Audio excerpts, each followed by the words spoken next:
ngabuya ngithe mangifika eish ngibone kunemoto engayazi strange in my parking, and as usual I come out. Mangifika mfowethu like ubona ukuthi no man, there's something unusual yabona. Yena akangizwanga mangibuya and was not expecting me to come back home, you understand. So mangena ngithi clubs, I open my lounge sengithola mfowethu hawu kusehawaii lana kahle labantu kunama-glass nama-wine konke sharp mangithi I'm going to watch, sengizwa ama-sound afani like Grand Sharp yabona. I-TV liyadlala kodwa it's not too loud and all that. Next thing is I'm going to ikamera lami because I like to keep most of my things in my bedroom. I've got a small safe in my bedroom where I keep all the most important things, especially into efana nama-USB and all that. Hey mangithi click yo ngithi ngiyaswitcha on isibani hey.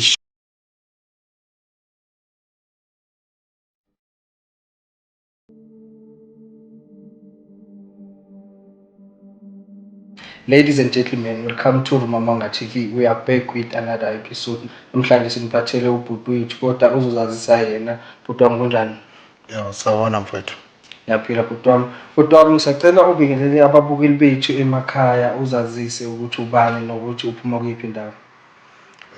Sanibonani bafowethu, manene namanenekazi, wonke umuntu ngathi nje. Igama lami ngikwazi Sithole Grand Sharp. Out ekhulela eSoweto, and along the way ngamuva into Midrand and ngageleza nje mostly lana eJohannesburg, and then ngokusebenza ngamuvela to Cape Town, and I still came back to Johannesburg masokwe 2010 World Cup. You understand? Impilo yakho ihamba kanjani nje ukukhula kwakho, i-background yasekhaya yonke into? Like mina ekhaya siba ngu5, amantombazana 4. Out one, and uyabona, like to be honest, I grew up what they call a daddy's boy. Namanje wonke umuntu my refera like they always talk about hey ukwazi nobaba wakhe and all that, and kahle like mina ukugeleza konke ngasaceda nje yonke into yami yaba grande, ngikuqhubeka kwami ngahamba ngayo yenza ke like i-marketing yami, whereby I finished my MBA, and I was with the Institute of the Graduate School of Marketing Management, which is the IMM, right here in the Garden Court. And afterwards, I started working for, it's just that I cannot say the companies because they are my brands, you understand? Yeah. And working for particular companies, especially with telecommunications, having majored with communications after my marketing. Yabona. Mangihlalela kahle uthi bowuwedwa umuntu umjida. Yeah, I'm the only son to my mother and my father. So kuba kanjani nje ukukhulela phakathi kwabantu besifazane noma osisi bakho kuwe wedwa umuntu wesilisa? Kona Grand Sharp like into engayisho, it's got its advantages nama disadvantages.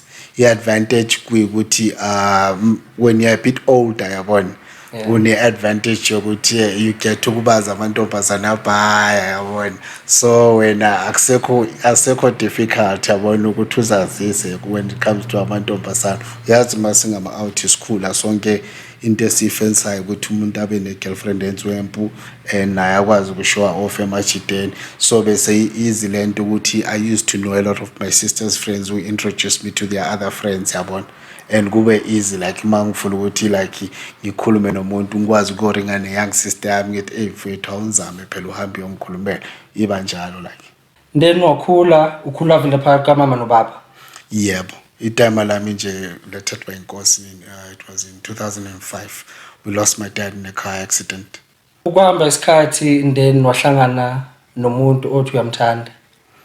Yeah, like yabona, what happens is nami ngikhule like me out, and you know I did into ebezenziwa ngama out yabona. Yeah. Nami ayishi mfowethu mawi out you always yabona nawe, and apart from that, apart from uskela bengumuntu othanda idisk namanje kusathanda idisk yabona. And so I also used to play ngokwami, not just ukuthi ngibuka abanye abantu bedlala nami ngikwazi, and I was playing in the business corporate league. You kubona mangihamba with the Olympics because I got a car accident in 2011 after coming from a game. Sashayiswa from behind yabona. After ushayisekile ila khona ongabanga sakhona ukuthi uphinde ukwazi ukuthi udlale ibhola. After that angizange ngikwazi ukuthi ngidlale ibhola, but sometimes I do visit amajita ikakhulu. Now they call themselves Friendship 11. With that time besabizwa yiPhumlong Young Movers right there in Tembisa, yabona. Oh, yeah. So benginokuthi at times ngihambe nami ngiyozama njenge-out, yabona. And then afterwards zange ngisakwazi ukudlala, but nokuvisitha and watch ama-games ngiye ngafisa ukwenza i-coaching, but I found it too frustrating for me, yabona. As a player sometimes uyabe ufila ngathi omunye umuntu usungazombamba inyawo like umfundisi ukukhaba, Athi ungazingenela wena egroundini. yabona. So kuba nini la khona uhlangana khona no ngizothi unkosikazi wakho noma ngizothi ex-wife wakho? Yabona, just like I always attribute encwadini yami ngimbiza nge-XY. Ex-wife. Yabona, umuntu abuza what is an XY? XY? Yebo. What is that? Kahle ngithi vele uyi-X kanjani ngoba usolve. 2, vele why did I date you? XY. Yebo, ngoba lo muntu always leaves a question mark empilweni yami ukuthi you're my ex, and vele siyazi ukuthi u-ex akasolveki, and uphinde ube yi-why ukuthi of wonke amantombazane why ngakhetha wena, and kubo bonke ngikhethe wena unjalo, you still went on to break my heart the hardest, you understand? But I'm sure ukuthi before nihlangana or the time nihlangana bekangasu XY. Yeah, yabona, like everyone knows how to introduce themselves, mfowethu, ne. Akekho umuntu wakwafika wazikhuluma kabi. Akekho umuntu wakwafika ethi hayi mina ngiyabheda, yabona. Mina ngi-wrong 10. Akekho umuntu angavela akutshela ukuthi uyi-wrong 10. Everyone knows a marketing strategy, and I fell for it. And at the moment when I met her, it was real. It looked like it was real. And it was well sold. Into engamenzela yona nje kumshayela ihlombe ngithi yo, you're good at what you do. Keep it up, but don't do it to the wrong people. So maybe masingabuyela emuva kancane the day nihlangana ukuthi pozizwa kanjani ngaye nanga the way relationship yini beyingakhona. Like at the time when I first met her, like I was over the moon. Nami out mfowethu, yabona. Like bekangishaya, bekuthanda ukuthi kuneline engilisebenzisa ithi ubekangishaya in between heart and stomach ngakwi-pancreas mfana kithi. Akushaya kwenye part yomzimba lapho umuntu angacabanga ukuthi angakuthinta khona emalonini baba. Yeah. So maybe mangathiwa siya-check-a izinto ayezama ukuthi akuchangeele kuzona, maybe mangathiwa simention 1 or 2 kwakuyiziphi zona? No, one of the biggest things that we clashed on in my life was the issue of ukuthi umuntu athi sibhadale i-trip yokuya eDubai your 80,000 ngibese ngithi why singa-invest kwi-education yengane maqala, and then we can start talking about those things after we turn the age of 40, because they say life begins at 40, right? And mina, I'm all about investment, you understand? My great concern was my father always told me was property is the first thing, yabona. Roof over your head is the most important thing, and then your future as a person and for your children ukuthi the day ongekho, because uyabona the day after I lost my dad, yebo, I might have lost him physically, like, you know, but emotionally he's still around me because he made sure that there are things which will always look out and look after me, yabona, even beyond even beyond the grave, you understand? So mina, when you tell me about taking money so that we can take photographs for social media, I understand. Sichaza abangani bakho bethi sinemali, sithatha loan, senze into enjalo, and then afterwards come back and still pay off a loan. Why don't we invest in our child? Sifake leyo nyuku ukuthi the time even noma thina sesikhulile ingane seyifuna ukuya e-university kuphi e-United States or somewhere else can do that, yabona. And then Tina, we focus on building that for the child, because we cannot bring somebody to this world so that you can neglect them and then you look after other things, yabona. So that's where we were clashing the most. Ukuthi mina anginasikhathi sokwenza izinto for abantu, like I don't suffer from abantu bazothini syndrome, And I don't do things for public display. I do things for us. We do things for ourselves. What is important to ourselves is is our investments, one, and the person that we're brought onto this earth. Yabon. So that was more or less where some of the clashes were coming in. Ukuthi umuntu yena wants to look at prestige, and mina I'm not after prestige. You understand? So njengoba usho ukuthi umuntu nomuntu uzimaketha ngendlela asimaketha ngayo futhi uzimaketha ngendlela right. So zonke lezo zinto lezo seyivela sensemshadweni vele. Yebo sesisonke manje. Cause lo muntu no, I still remember when we used to talk. Ngimtshela ukuthi no mina I like everything of mine to be done down low, and mina I would rather invest in things in wealth. You know, I always tell people I don't want to be rich, cause I was never born rich, but I want wealth. So people never understood the difference between being rich and being wealthy. You understand? Being wealthy is having a support system ukuthi noma kungavuka kubhede kangakanani, you always have something to fall back on. You always have a cushion. And being rich is something fancy ukuthi wena yabe sokhuluma enye English esingayi understand it awemfethu hayibo awusiyeke thina. So kuba nini la khona isitori sakho ngiyasazi ngizwile kancane, but I'm sure ababukeli emakhaya bakhona abangasazi isitori sakho la khona izinto seyingahambi kahle khona phakathi kwakho nonkosikazi wakho ukuthi kwenzakalani. Yeah, like you know, there were so many red flags which I ignored, and in English bathanda ukuthi love is blind. Yabona, nami I was blind to it.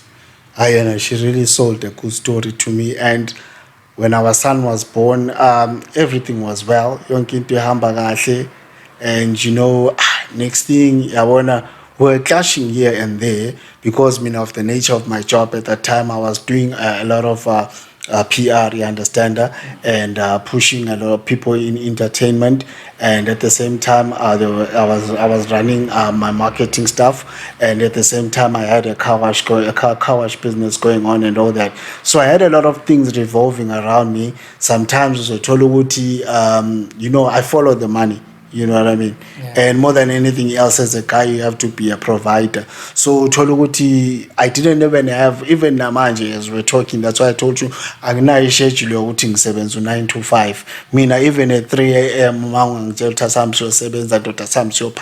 As long as it's nothing illegal, to party spam, we can do it. Yabon. As long as it's something that will be transparent, as we declare SARS, we can do it. Kwenzakaleni le incident le egcina ikufaka edanyana? No, like it was a fabricated incident because what happened was it was on the night. It was December the 1st, 2017. I still remember Nkumbula. 1st of December. Yeah, it was the 1st of December, World AIDS Day.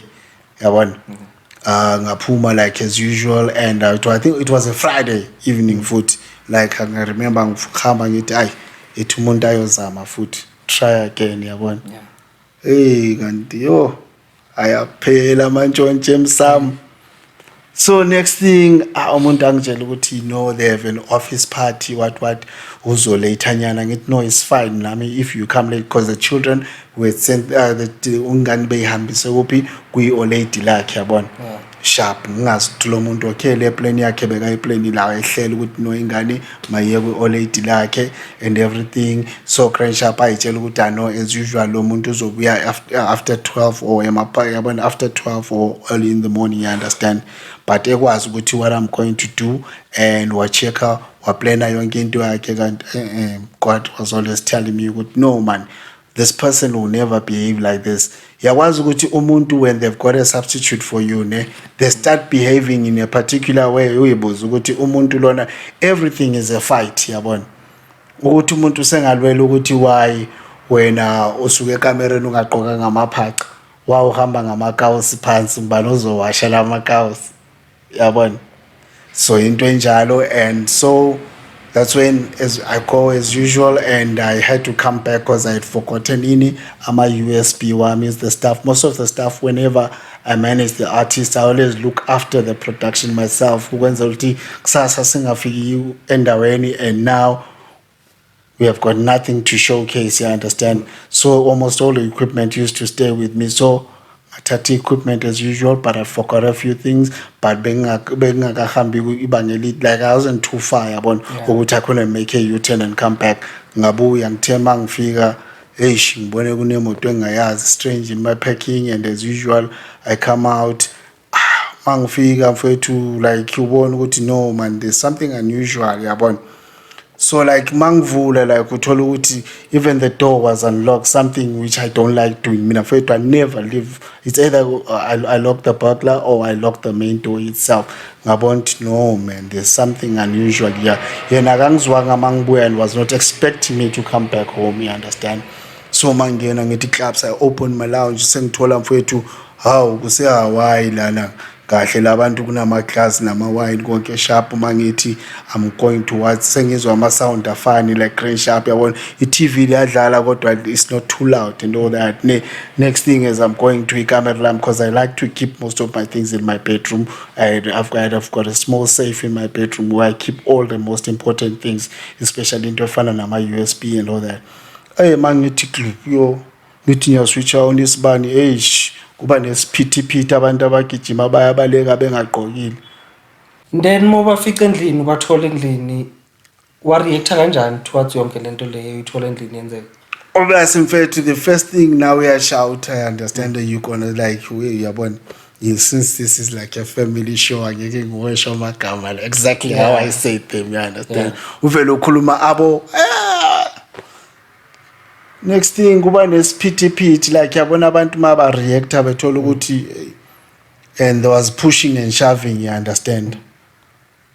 And into ekhona like mina ngithi yabona i-transport uNkulunkulu wayithatha, I'm not able to run and all that, and into aba i-advantage ayenza ukuthi akwazi ukuthi they managed to push me yabona ukuze ngibe out of balance, even though ngazama ukuthi ngigrab ngiyabona ukuthi umuntu nombe when you try and grab them but you have already lost your balance and you have to recoup yourself from the ground, and you understand, and abantu bavele baphume ngesiphithiphithi umuntu ayishort. And for worse for this guy it was the most embarrassing one ngoba yena wabaleka ngagqokile running inside into the complex into the night, and that's when I had to follow ngiyabona. And next thing babaleka baya kuphi towards the security ukuthi basize ukuthi enqande mina, mase ngithola ukuthi yona le out yona ishadile, who was doing all this nonsense with my wife, and basebenza bonke kahle kahle, they work together. And so kusho ukuthi lento beyenzeka sonke isikhathi mina ngibhizi ngiyami.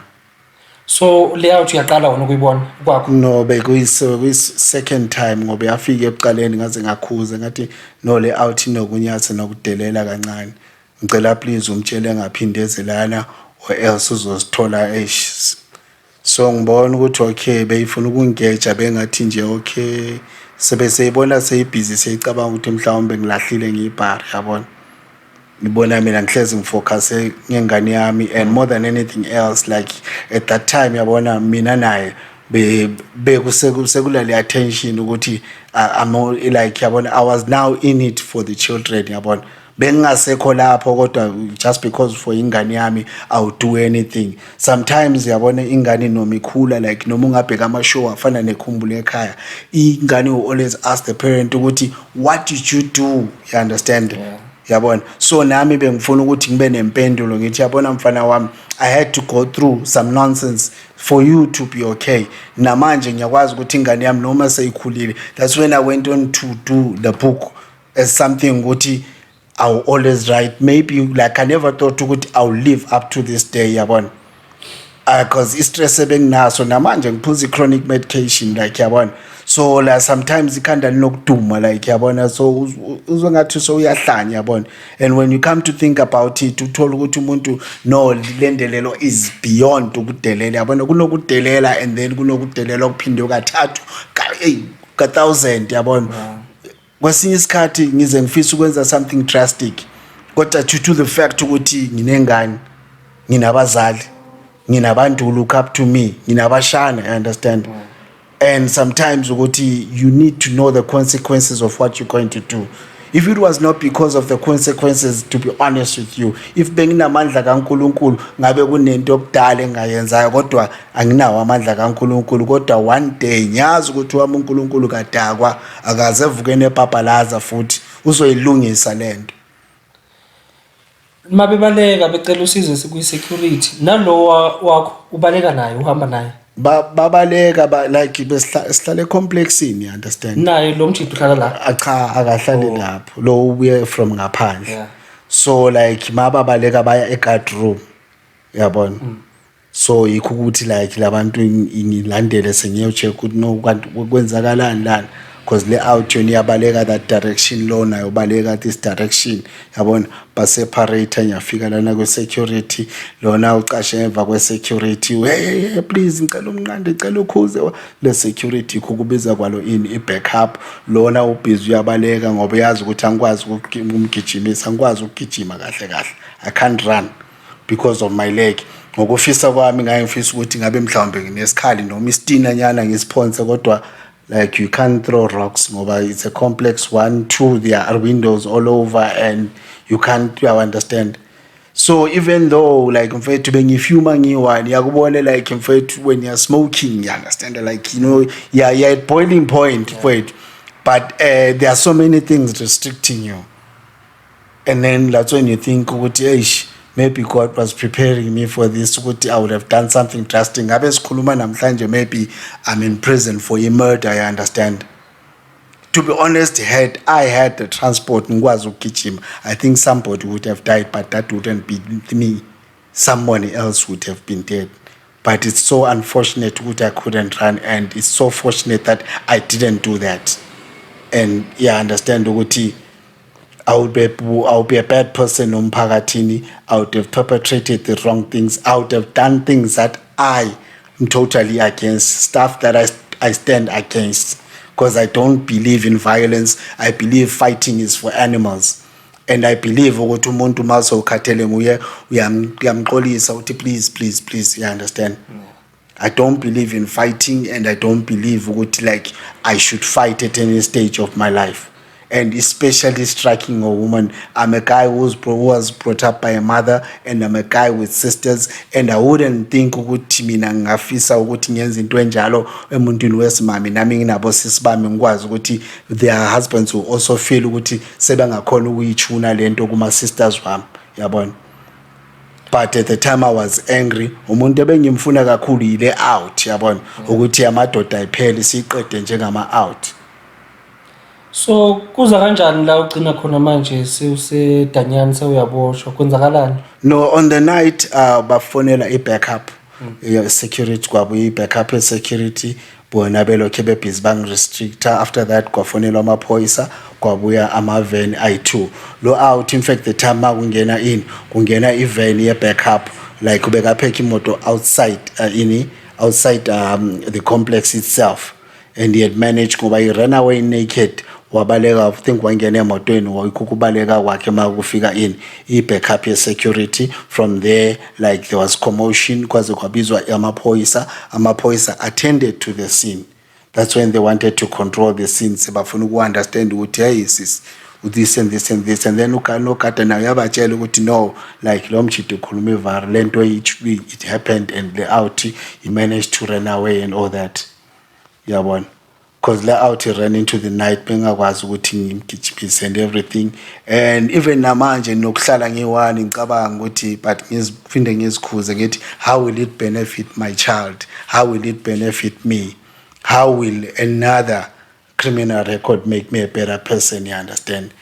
And I always tell myself ukuthi yena what did he win? There's nothing that he won, and there's nothing that he benefited. So mabekucharger bathi yini into wrong oyenzile wena? No, like what happened afterwards, everything was cooled off by the police, and bangibuza ukuthi exes khiphani and everything. That's when I had to explain ukuthi no ngisiya Spanini kanje kanje. That's when they had to phone my friends amachita like ukuthi no chance, there's been something incident, please come back, yabona. Yikho kubona like one of my friends had to come back wabuya azongithatha, had to fetch me, and then bathi ngomthetho abavumelekile ukuthi thina silale in the same house. Afterwards ukuthi I cannot come back to the house tonight or come back in the morning. At least lento we need to deal with it the next day, and we have to follow the proper channels, you understand. But separate bakhuluma nomngane wami bamcela ukuthi if everything, please don't allow him to come back to the house, and just get something ukuthi uzokwazi ukuchange nawe ekseni and get umsebenzi wakho like you said you're gonna do that, and then please ngicela ukuthi ulimbuye kuphi a police station. And they wanted me to come and open a case of trespassing for this guy. And at that time, I was still shaking and not in the right mind. Yabona. And so I think by the time Zuguti, this guy Usayon Sebenzini, and you can still open a case of trespassing, Wahamba Wayovili case here, common assault common, which cannot be, there's no J88 form. Assault common is something like umuntu ngamshaya ngempama or umpush. You understand? Yeah. And the maximum for that is a 250 rand fine. That's if they can prove it, understand? Assault common. So ngithe mina ngingekho wasala a plan ukuthi okay sharp lo muntu, but he can come and open a case of trespassing against you, and still there's nothing he can do right now. Yabona ukuthi state of mind yami, I'm still like in a state of disbelief and I'm still shaking. And I still wanted to do something drastic, but I don't know if I had to do something drastic. What was that drastic thing I was going to do? Because I'm not a fighter, mina ngokwami. I only defend, I don't fight. And I don't attack women. That's another thing that I never do. I don't believe in beating up women. So icase yakushaya vele. So no, icase hambi njalo like sharp. Okay, sharp. Next morning, I had to come back. Kahle yabona amaphoyisa and everything. Khana sebangitshela ukuthi there's a case opened against you and all that. Ngathi sharp, you can do whatever you want. And I came and I collected my clothes.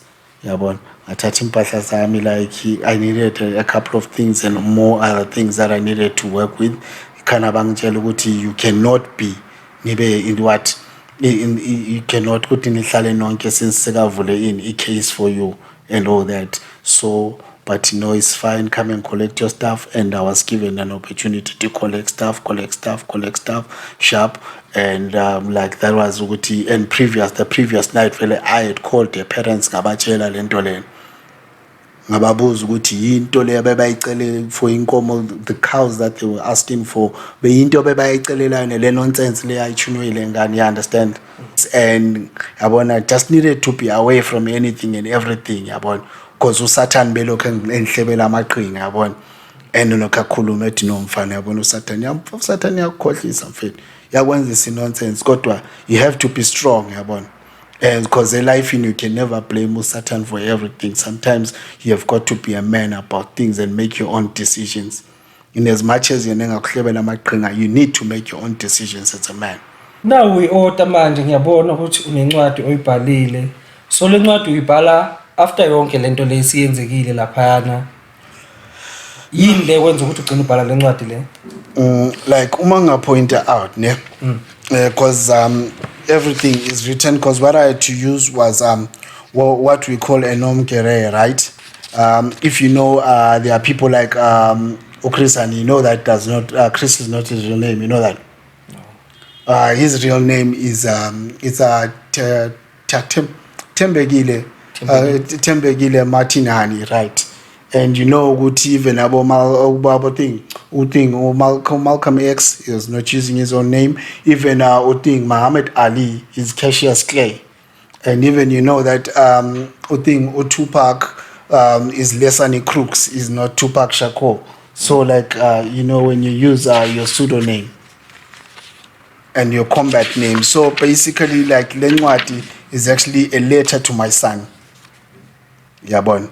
That's where you find whatever I write. I was using the name Amaru, so like Amaru Jr. I hope this letter finds you in good time and in good health, my son, because daddy is not so fine. I write you this letter from a hospital bed just to inform you that Daddy has been sentenced to 20 months behind bars at Motel Motors, not so far from home, on false allegations by your mother and her cheating but available married boyfriend. Your son una how many years manje?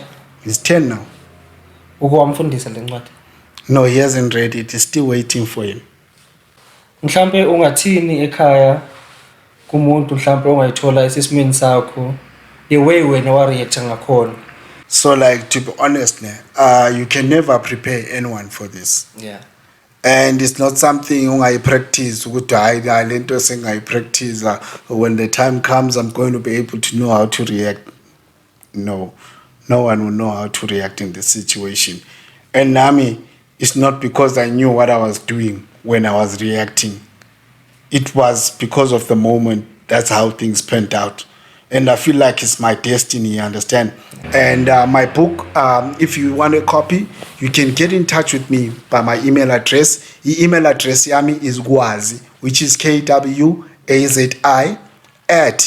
@Jobenation, which is JOBENATION.co.za. You understand? Gwazi @jobenation.co.za.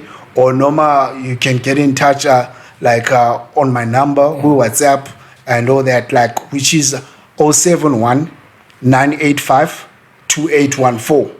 071 985 2814. And my number is open 24/7, Dress Noop and Devon Bafo.